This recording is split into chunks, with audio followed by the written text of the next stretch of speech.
آپ دیکھیں ایک ایک دن میں، یہ اسلامی جمہوریہ پاکستان جب وجود میں آیا اس سے پہلے ایک ایک دن میں 300 علماء کو شہید کیا گیا۔ علماء یہ نہیں کہ بس وہ دنیا میں وہ جناب یہ اپنے گلی محلہ میں مشہور تھے کہ یہ مولوی ہے، ایسا نہیں، وہ علماء تھے۔ اور ایک ایک دن میں 300 علماء کو قتل کیا گیا، شہید کیا گیا، ان کو توپوں میں باندھ کر اڑا دیا گیا۔ لیکن اس وقت کسی ایک عالم دین نے راہ فرار اختیار نہیں کیا، اور کسی ایک عالم دین نے جو ہے وہ نہیں یہ کہا کہ جی انگریز کے خلاف جو فتویٰ علماء نے دیا ہے ہم اس فتویٰ کے خلاف ہیں۔ کسی ایک عالم دین نے بھی ایسا نہیں کہا، بلکہ وہ خاموشی سے توپوں کے منہ میں اپنے آپ کو، اپنے جسم کو اڑاتا ہوا برداشت کر لیا، شہید ہو گئے، لیکن اپنے فتوے کو واپس نہیں لیا۔ تو ایک وطن کے لیے، ایک اسلامی ریاست کو حاصل کرنے کے لیے انگریز کے خلاف جو فتویٰ دیا اس فتوے کے خلاف کہتے تھے۔ اس وقت جو علماء تھے جیسے اور دیگر ضمیر فروش مولوی تھے نا، اس وقت وہ جو قائد اعظم محمد علی جناح کو کہتے تھے کہ یہ قائد اعظم نہیں، یہ کافر اعظم ہے، اور یہ پاکستان نہیں، یہ فلسطین ہے۔ آج بھی ان کے ناپاک نطفے پاکستان میں ہیں، جو آج بھی یہ کہتے ہیں کہ جناب اللہ کا شکر ہے کہ ہم پاکستان بنانے میں ہم شامل نہیں تھے، اور وہ پاکستان میں بیٹھ کر یہ بات کرتے ہیں۔ اور ہم بھی یہ بات کہتے ہیں جی یہ بات آپ سچ بول رہے ہو، نہ آپ تھے، نہ آپ کا مسلک تھا، اور نہ آپ کا باپ دادا تھا۔ اس ملک کو بنانے والے تو صحیح العقیدہ سنی مسلمان تھے، اور ان کی قربانیاں ہیں، انہوں نے بڑی بڑی قربانیوں کے بعد اس ملک کو حاصل کیا ہے۔ تو اس وقت علماء نے غیرت و حمیت کا نہ کہ صرف درس دیا کہ امت کو غیرت و حمیت کا درس دیتے رہے، نہیں، بلکہ خود سر سے پاؤں تک غیرت و حمیت کا پیکر بن کے میدان میں رہے۔ یار آج دیکھیں، آج کوئی بھی خبیث و لعین اٹھ کر اسلام کے خلاف بات کر لیتا ہے۔ آج جناب ہم سویڈن کے لیے روئیں، ہم جناب فرانس کے لیے روئیں، ڈینمارک کے لیے روئیں، ہالینڈ کے لیے روئیں، یا اپنے ملک میں جو کچھ ہو رہا اس کے لیے روئیں۔ ہم فرانس کو گالیاں دے رہے ہیں، ہم جناب ہالینڈ اور سویڈن کو ہم گالی دے رہے ہیں، اور ہم جناب ڈینمارک کے خلاف بات کر رہے ہیں۔ ہمارے ملک میں قرآن کی توہین ہو رہی ہے،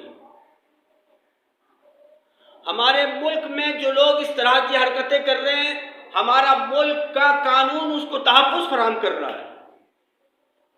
اللہ اکبر! وہ لوگ کس طرح اللہ کے حضور حاضر ہوں گے، اور کس منہ سے وہ رب کے بارگاہ میں حاضر ہوں گے، اور کس طرح وہ سرکار کے بارگاہ میں جا کر شفاعت کی بھیک مانگیں گے، کس طرح وہ آب کوثر میں جا کر، جہاں صرف وہی ہے میدان محشر میں پیاس کو بجھانے کا ذریعہ، اس کے علاوہ اور کوئی تو ذریعہ نہیں ہے، تو کس منہ سے جا کر اپنی پیاس کو بجھانے کے لیے آب کوثر مانگیں گے، جو یہاں بیٹھ کر اقتدار میں اور عہدہ اور منصب میں بیٹھ کر وہ اسلام کو سودا کر رہے ہیں، ناموس رسالت کو سودا کر رہے ہیں، ختم نبوت کو سودا کرتے ہیں، قرآن مقدس کی توہین ہو جائے تو اس پر سودا کر لیتے ہیں۔ بجائے یہ ہونے کے کہ وہ خبیث لعین پکڑا جاتا اور عوام کے غم و غصہ کو ٹھنڈا کیا جاتا، کہ اس لعین کو پکڑ کے گرفتار کر کے عوام کو بتایا جاتا کہ اس لعین کو پکڑ لیا ہے اور اس کو کیفر و کردار تک پہنچائیں گے، بجائے اس کے وہ ایف آئی آر کے حد تک ہے۔ اور جو لوگ باہر نکلے، جو ریاست کے ساتھ مل کر امن و امان کی بات کر رہے تھے، وہ رات کو سوئے، صبح ان پر دہشت گردی کا پرچہ ہے۔ صبح ان کے ساتھ جو ہے نا یہ، تو اس طرح سے جب ہوگا تو پھر آپ خیر کی امید رکھتے ہیں؟ خیر کی امید رکھتے ہیں؟ پھر جب آپ اس طرح کی حرکتیں کریں، جب ریاست جو ماں کی حیثیت رکھتی ہو وہ جب اس طرح سے حرکتیں کریں، تو پھر تو کوئی بھی قانون میں جو ہے وہ ہاتھ میں قانون لے لے اور کوئی کام کر جائے، پھر تو جناب سارا میڈیا بھونکنا بھی شروع کر دے گا اور ہر ایک جو ہے وہ مذہبی طبقہ کو جو ہے وہ نشانہ بنانا شروع کر دے گا اور سب کو انسانیت کا جو درد ہے نا وہ سب کو تکلیف دینے لگے گا اور انسانیت کا جو درد ہے وہ جاگ جائے گا، اور پھر ہر میڈیا میں بیٹھ کر ہر ایک خبیث بیٹھ کر صحافت کا لبادہ اوڑھ کر انسانیت کا درس دیتا ہوا نظر آئے گا، انسانیت کا درس دیتا ہوا نظر آئے گا۔ میں ان خبیث لعینوں سے پوچھنا چاہتا ہوں، اور انسانیت کا درس دینے والوں، انسانیت کا سب سے بڑا درس دینے والا تو محمد عربی صلی اللہ تعالی علیہ وسلم کی ذات مبارکہ ہے۔ حضور نے فرمایا کہ اگر کسی کافر کو کسی ظلم کے بغیر یعنی جرم کے بغیر اس کو بے قصور نقصان پہنچایا گیا، اس کو قتل کیا گیا، تو سرکار دو عالم صلی اللہ علیہ وسلم نے اس کے لیے عظیم وعید حضور نے فرما دیا۔ بعض روایت میں تو یہ ہے کہ اگر کسی نے کافروں پر بیجا ظلم کیا تو کل میں اس کافر کا وکیل میں ہوں۔ آپ کس انسانیت کی بات کر رہے ہیں؟ اور یاد رکھیں یہ انسانیت وغیرہ کوئی مذہب نہیں ہے،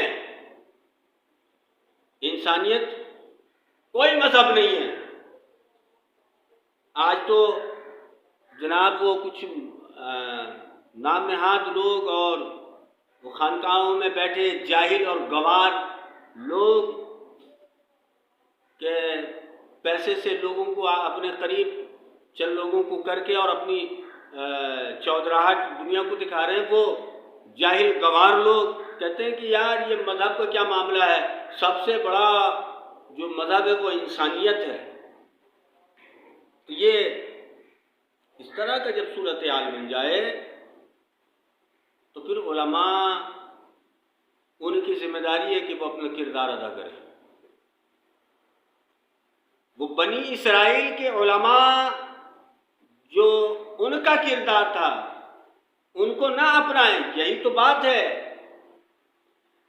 سرکار دو عالم صلی اللہ علیہ وسلم کا ٹیک مبارک سے اٹھنا اور ٹیک مبارک کو چھوڑ کر اپنے علماء کے بارے میں یہ بات کرنا کہ جس طرح بنی اسرائیل نے ان کے علماء نے جس طرح سے ان لوگوں نے کیا ہے، میری امت کے علماء اس طرح نہ کریں، بلکہ وہ ظالم کا ہاتھ پکڑے اور اس کو ظلم کرنے سے روکیں اور ان کو سیدھا راستہ یعنی دین کا راستہ ان کو دکھائیں اور چلا دیں۔ آج کوئی نہیں ہے، ہر کوئی اپنے جان کو محفوظ کرنے کے لیے اپنے وقار، اپنی عزت و اپنے جناب ادارہ اور منصب اور فلاں اس کے تحفظ کے لیے وہ جناب لگا ہوا ہے۔ دین کے ساتھ کچھ بھی ہو جائے، اس لیے یاد رکھیں کہ عام لوگ تو جائیں گے ہی، وہ عام جو لوگ ہیں ان کے ساتھ جو ہونا ہے ہوگا، لیکن یہ جو امت کے علماء ہیں نا، انہوں نے اگر اپنے منصب کا حق ادا نہیں کیا یہ تو ان سے زیادہ دردناک عذاب میں مبتلا ہوں گے۔ کیوں؟ کہ یہ عام لوگ انبیاء کے وارث نہیں تھے، یہ عام لوگ حضور کے وارث نہیں تھے، یہ علماء تھے جن کو حضور نے فرمایا یہ میرے وارث ہیں۔ تو یہ اپنا وہ لوگ آپ دیکھیں کہ کس طرح سے اپنے مشن میں لگے ہوئے ہیں، اور ہم تقسیم ہیں۔ وہ آج ایک میں نے اس میں واٹس ایپ میں نے دیکھا کہ جی اتحاد میں نے کہا بہت اچھی بات ہے، اتحاد کرنا چاہیے،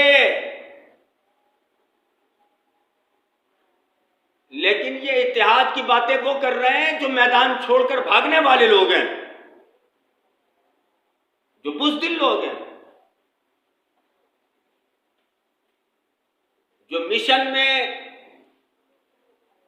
چلنے والوں کو بجائے ان کو حوصلہ دیں، یہ میدان سے خود حوصلہ شکن ہو کر بھاگنے والے لوگ ہیں۔ اچھی بات ہے، پورے مسلمان کو متحد ہونا چاہیے اور ایک مٹھی ہو کر جو ہے ہم کفر کا مقابلہ کریں، لیکن یہ اسی وقت ممکن ہے کہ قوم سے پہلے اپنے دلوں سے بزدلی کو نکالیں۔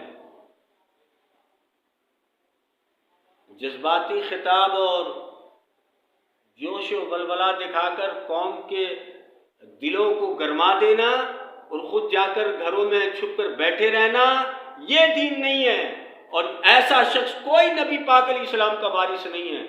وارث وہ ہیں جو ہر میدان میں حق بات کرتے ہیں، وہ نقصان کی پرواہ نہیں کرتے کہ کیا ہوگا، یہ بات جو میں کرنے جا رہا ہوں یہ کرنے کے بعد کیا نقصان ہوگا۔ یہ سب سے بڑا نقصان کیا ہے؟ سب سے بڑا نقصان انسان کا قیمتی جان ہے۔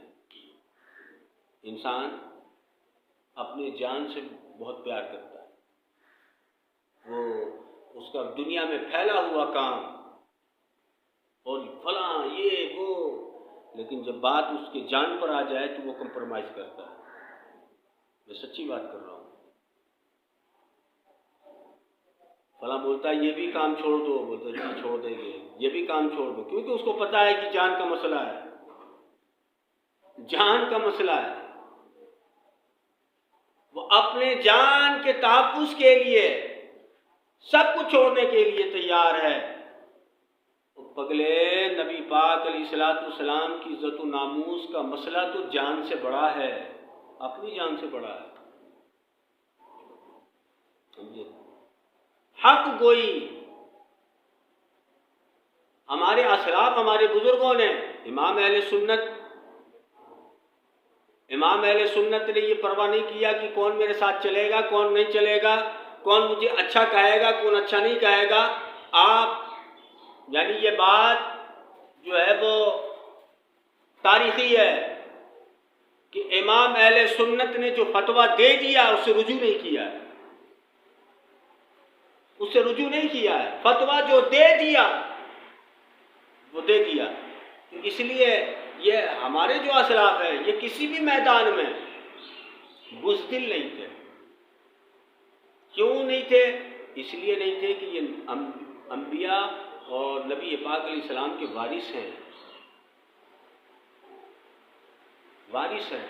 تو اس لیے آج جو کچھ ہو رہا ہے اس میں جہاں کہیں یہ کہیں کہ قصوروار جو ہے نا وہ ملک پاکستان میں بسنے والے مسلمان ہیں، وہاں قصوروار سب سے پہلے ملک پاکستان میں بسنے والے پیران طریقت بھی ہیں، اور ممبر و محراب میں بیٹھنے والے اپنے آپ کو حضور کا وارث کہنے والے وہ بھی اس کے قصوروار ہیں۔ اگر وہ اپنے منصب کا حق ادا کریں اور قوم کو صحیح رہنمائی دیں اور قوم کو صحیح سمت لے جانے کی کوشش کریں، حق گوئی اپنے ممبر و محراب سے کریں، تو شاید ماحول بدل سکتا ہے۔ کم سے کم ملک پاکستان میں آپ آزاد ہو سکتے ہیں، نہیں تو پھر دیکھیے آگے کیا ہوتا ہے۔ اللہ تعالی ہمیں سمجھ کی بھی عطا فرمائے، اور نبی رحمت صلی اللہ تعالی علیہ وسلم کی عزت و ناموس اور ختم نبوت کے لیے اللہ تعالی ہمیں سچا مجاہد بنائے۔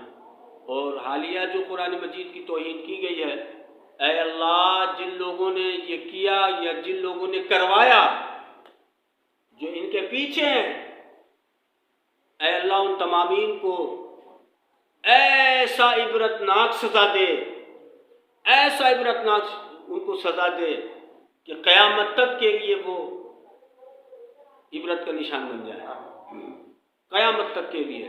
اور جو لوگ حضور کی عزت و ناموس اور ختم نبوت کے لیے اور ملک پاکستان میں نظام مصطفیٰ کے لیے اپنا کردار ادا کر رہے ہیں اور میدان میں، اے اللہ اس جماعت کی یعنی تحریک لبیک پاکستان، اہل اس جماعت کی تو حفاظت فرما۔